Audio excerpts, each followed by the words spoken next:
Well, thank you, Mr. Chairman, and thank you very much to our witnesses. You know, as I was sitting here and I was thinking, you know, to moms and dads, as a mom of a child who has a complex of disorders that are dyslexic, dysgraphia, those things, I remember the challenge of just trying to get both the school system early on to recognize what I knew as a parent when he was a toddler and ready to go into kindergarten.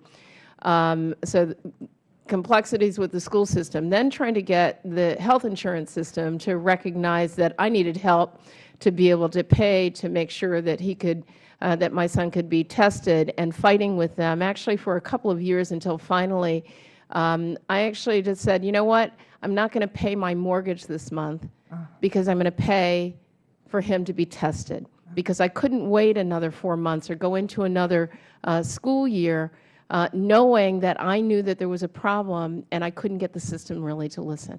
And the best thing that I did was to go to the lab school here in Washington, D.C., and to have my son tested, and then to be able to figure out how to work from first grade on to get him the kind of interventions and tools that he needed to be able to be a success. Listening as a parent to educators saying, well, here are the list of things that he's never going to be able to do, not be able to read, and not be able to, he'll probably never go to college, so maybe you should think about some kind of skill. I had educators tell me that as a parent. That happens all the time. And I just said, not my child on my watch.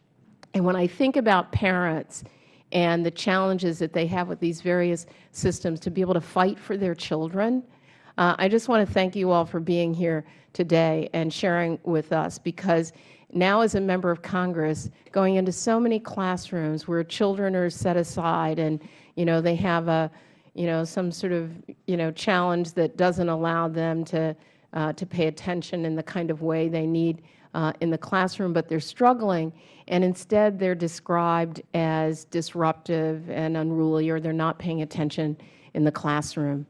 And I think how many millions of children we have around this country, and that's what's happening to them. And I want to ask you, particularly as it relates to African American children, and we, you know, focus a lot of attention, especially by the 4th grade level, where we see those gaps. Well before then, I know it with my son, by the time he was tested going into 1st grade, the intelligence gap in his and the performance and reading gap was so significant. It wasn't until I saw the chart that I realized what was happening with him.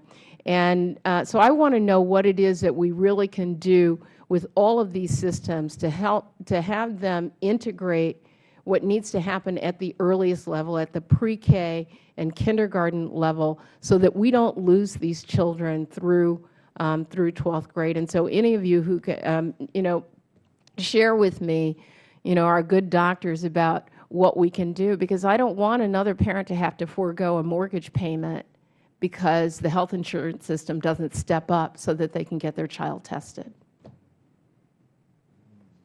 I'll just say something quickly. I think from an emotional and a social point of view, I think the chairman at the very beginning of the session already brought up an amazing solution, which is role models. And that's something that the African American community already has the drop on, as far as kids feeling good about themselves. And this is something that's very important. When I was a kid, there were no role models for dyslexia. The only one they knew about was a pole vaulter, which made me think, well, that's great. If I want to spend the rest of my life jumping over things with a stick, that would help.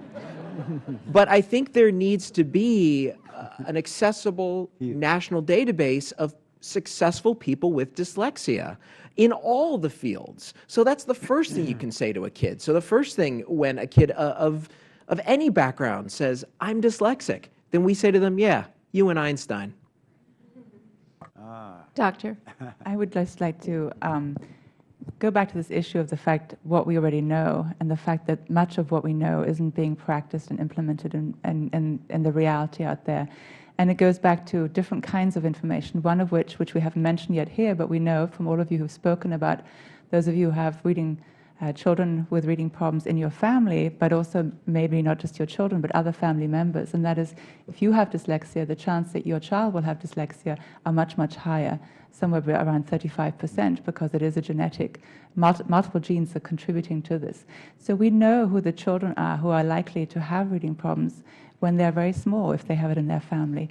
The kinds of tests that tap into children's oral language skills, like phonemic awareness, that are measured like rhyming, the way Dr. Shaywitz just described, those tests are out there.